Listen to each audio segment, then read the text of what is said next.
Hello friends, இன்றைக்கி நம்ம பார்க்க போகிற ரெசிபி மட்டன் கிரேவி. இந்த மட்டன் கிரேவி ஈஸியாக செய்யலாம். உங்களுக்கு சிக்கன் பிடிக்குமா மட்டன் பிடிக்குமா அப்படிங்கிறத கமெண்ட் செக்ஷனில் சொல்லுங்கள். இந்த மட்டன் கிரேவியை நம்ம இட்லி, தோசை, சப்பாத்தி, ரைஸு எல்லா இதுக்குமே இந்த மட்டன் கிரேவி சூப்பர் சைடிஷ்ஷாக இருக்கும். இன்னும் சொல்லப்போனால் இப்போ நம்ம பிளெயின் குஷ்கா வாங்கி இந்த மட்டன் கிரேவியோடு சாப்பிட்டோன்னா இன்னும் டேஸ்ட்டாக இருக்கும். ஃபஸ்ட்டு அது எப்படி செய்கிறதுன்னு பார்க்கலாம். அரைக்கிறதுக்கு தேவையான மசாலா எல்லாம் எடுத்து வச்சுருக்கேன். என்னென்னு பார்க்கலாம். ஒரு 1/4 ஸ்பூன் கசகசா, பூண்டு, இஞ்சி, கொஞ்சமாக பொட்டுக்கடலை, ஒரு 3 பீஸ் தேங்காவை நறுக்கி வச்சுருக்கேன், ஒரு பெரிய இன்ச் பட்டை, 2 கிராம்பு, கொஞ்சமாக சோம்பு, இதெல்லாம் அரைக்கிறதுக்கு தேவையான ஐட்டம்ஸு. லைட்டாக ஒரு பிஞ்ச் மஞ்சத்தூள், 2 பச்சை மிளகா, 2 காஞ்ச மிளகா, வெங்காயம், தக்காளி, கொத்தமல்லி. அது கூட கொத்தமல்லி தூள் ஜாஸ்தியாக, வரமிளகாத்தூள் கம்மியாக எடுத்திருக்கேன். அதாவது 1 ஸ்பூன் வரமிளகாத்தூள்னா 1.5லேருந்து 2 ஸ்பூன் கொத்தமல்லி தூள். அப்புறம் ஒரு வடை சட்டி வச்சு கொஞ்சமாக எண்ணெய் ஊற்றி சோம்பு, பட்டை, கிராம்பு, வெங்காயம் இதெல்லாம் நல்லா வதக்கிக்கணும். இது ஓரளவுக்கு இதுவானதுக்கப்புறம் மிளகா போடணும். 2 மிளகா, வரமிளகா, பச்சை மிளகா, பூண்டு, இஞ்சி இது எல்லாமே போட்டு சும்மா ஒரு லைட்டாக ஒரு வதக்கிட்டு, இது ரொம்ப ஒன்றும் கோல்டன் ப்ரௌன் ஆகணும் அப்படிங்கிறதெல்லாம் கிடையாது. ஓரளவுக்கு வதக்குனாவே போதும். நல்லா வதங்கினதுக்கப்புறமா தக்காளியை ஆட் பண்ணுறோம். தக்காளி உங்களுக்கு இப்போ நான் இது 1/2 கிலோ மட்டனுக்கு செய்கிறேன். நீங்கள் 1 கிலோவுக்கு செய்கிறீங்கன்னா கூட இதோட கொஞ்சம் பெரிய பழமாக போட்டாலே போதும். தக்காளி அவ்வளோக்கா தேவையில்லை. நம்ம இதில் ஒரு சின்ன பழத்தில் பாதி பழம் எடுத்திருக்கோம். அப்புறம் பொட்டுக்கடலை இதெல்லாம் போட்டு நல்லா வதக்கிடணும். வதக்குனதுக்கப்புறமா கொஞ்சம் ஆற விட்டுட்டு ஒரு மிக்ஸி ஜாரில் கொத்தமல்லி தழை, தேங்காய், நீங்கள் வேணால் தேங்காயை வதக்கிறதுல கூட போட்டு வதக்கிக்கலாம். நான் வதக்கலை, இது அப்படியே மிக்சியில் சேர்த்துருக்கேன்.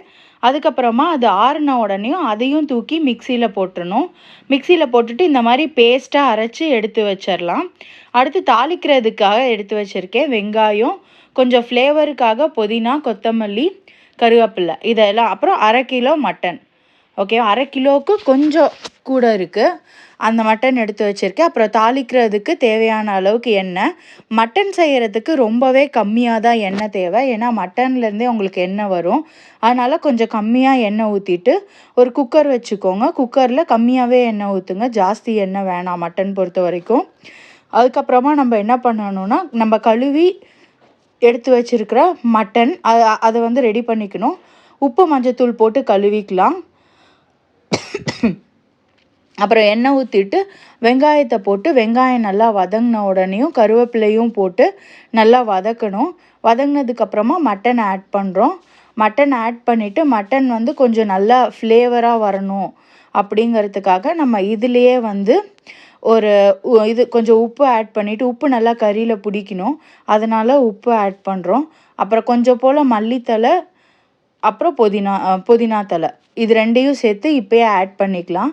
அப்போ ஆனால் ரொம்ப கம்மியாக ஆட் பண்ணணும், ஜாஸ்தி ஆட் பண்ணால் ஃப்ளேவர் ஆயிரும். அதுவே ஒரு 5 நிமிஷம் வதங்கினதுக்கப்புறம் இந்த கிரேவியை நான் ஆட் பண்ணுறேன். இந்த கிரேவியை ஆட் பண்ணிவிட்டு, இது ஆல்ரெடி நம்ம வதக்கி அரைச்சது தானே, அதனால் கொஞ்சம் ஒரு கொதி வந்தால் கூட போதும்.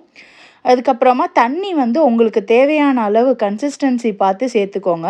இப்போ நீங்கள் தோசைக்கு யூஸ் பண்ணுறீங்கன்னா கொஞ்சம் கெட்டியாக வச்சுக்கோங்க. அதே சாப்பாட்டுக்கு யூஸ் பண்ணுறீங்கன்னா இன்னும் கொஞ்சம் தண்ணியாக வச்சுக்கோங்க. நல்லா ஒரு 6-7 விசில் விட்டு எடுத்தால் நம்மளோட மட்டன் கிரேவி ரெடி. இந்த மட்டன் கிரேவியோட ரைஸ் வச்சு, நான் ரைஸ்க்கு தான் இதை பண்ணியிருக்கேன். நீங்களும் ரைஸ்க்கு பண்ணுறீங்கன்னா இந்த மாதிரியே பண்ணுங்கள். பாருங்கள் எப்படி எண்ணெய் மிதக்க ரெடி ஆயிடுச்சு மட்டன் கிரேவி அப்படின்னு. ஓகேவா ஃப்ரெண்ட்ஸ், இதை ட்ரை பண்ணி பாருங்கள். ட்ரை பண்ணிவிட்டு எப்படி இருக்குன்னு எனக்கு மறக்காமல் கமெண்ட் செக்ஷனில் சொல்லுங்கள். இந்த மட்டன் குழம்புக்கு நீங்கள் மேலே அந்த எண்ணெயாக மிதக்குது இல்லையா, அதை மட்டும் எடுத்து சாதத்தில் பிசைஞ்சிட்டு இந்த மட்டன் கிரேவியை தொட்டு சாப்பிட்டீங்கன்னா, மட்டன் பீசஸை தொட்டு சாப்பிட்டிங்கன்னா அவ்வளோ சூப்பராக இருக்கும். அதனால் நீங்கள் உங்களுக்கு மட்டன் இந்த மாதிரி இந்த ஸ்டைலில் நீங்கள் இது வரைக்கும் செய்யலை அப்படின்னா இது மாதிரி செஞ்சு பாருங்கள். இந்த டேஸ்ட்டுக்கு நான் கேரண்டி.